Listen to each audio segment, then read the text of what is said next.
భారత్ మాతాకి జై. ఈరోజు మన యొక్క డాక్టర్ శ్యామ ప్రసాద్ ముఖర్జీ గారి యొక్క జయంతి సందర్భంగా మనం అందరము వైరావరం మండలంలో ఘన నివాళి అర్పించడం జరిగింది.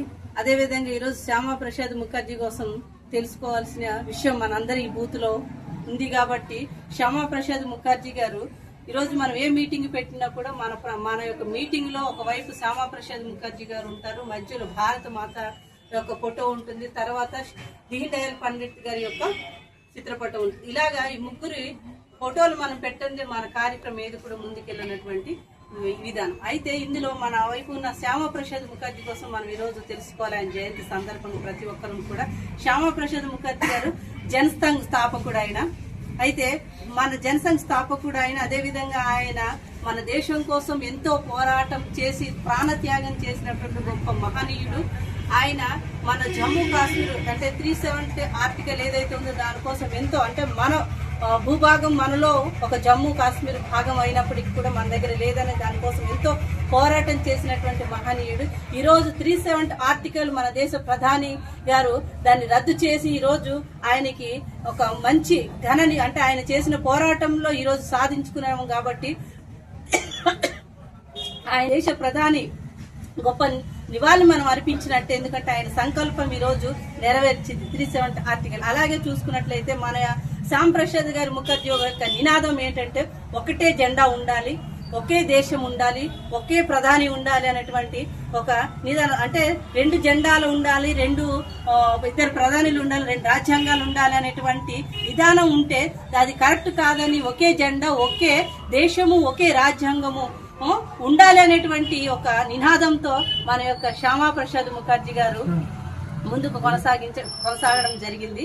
అదే విధంగా ఈ రోజు ఒకటే జెండా, ఒకటే దేశం, ఒకటే రాజ్యాంగంతో ఈ రోజు మన భారతదేశాన్ని సద్వియంగా ముందుకు కొనసాగుతూ ఉన్నాము. ఆయన యొక్క సంకల్పం ఈ రోజు మన ఒక జెండా ఉండాలనే విధానం ముందుకు వెళ్ళింది మన శ్యామ్ ప్రసాద్ ముఖర్జీ.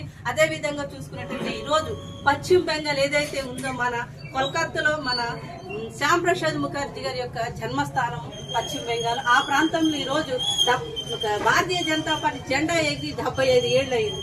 ఈ రోజు ఆ యొక్క పశ్చిమ బెంగాల్లో మనము ఘన విజయం పశ్చిమ బెంగాల్ సాధించి ఈ రోజు మనం ఒక మంచి ఆయన ఒక ఘన నివాళి అర్పించినట్టే ఆయన యొక్క స్ఫూర్తిని ఈ రోజు దేశ ప్రధాని నరేంద్ర మోడీ గారు తీసుకొని పశ్చిమ బెంగాల్ భారతీయ జనతా పార్టీ జెండా రెపరెపలు ఎగిరే దిశగా మనం మొన్న విజయం సాధించాము. పశ్చిమ బెంగాల్ మనందరికీ తెలిసిందే. ఈ రోజు ఆయనకి ఇచ్చినటువంటి ఘన నివాళి ఏది అంటే ఒక ఇదే అనేది మనం అందరం తెలియజేస్తా ఉన్నాం. అదే విధంగా చూసుకున్నట్లయితే ఆయన మంచి విద్యావేత్త.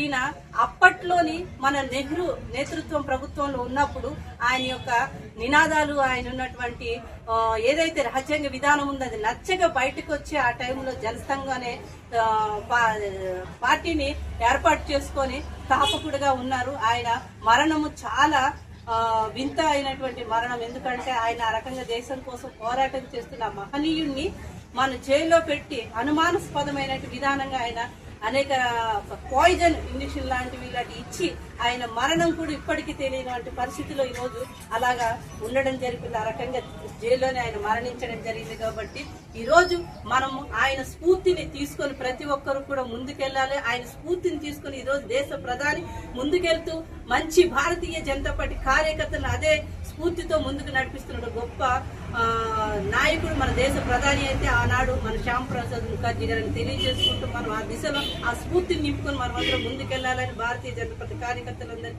తెలియజేసుకుంటూ భారత్ మాతాకి జై, భారత్ మాతాకి జై, భారత్ మాతాకి జై.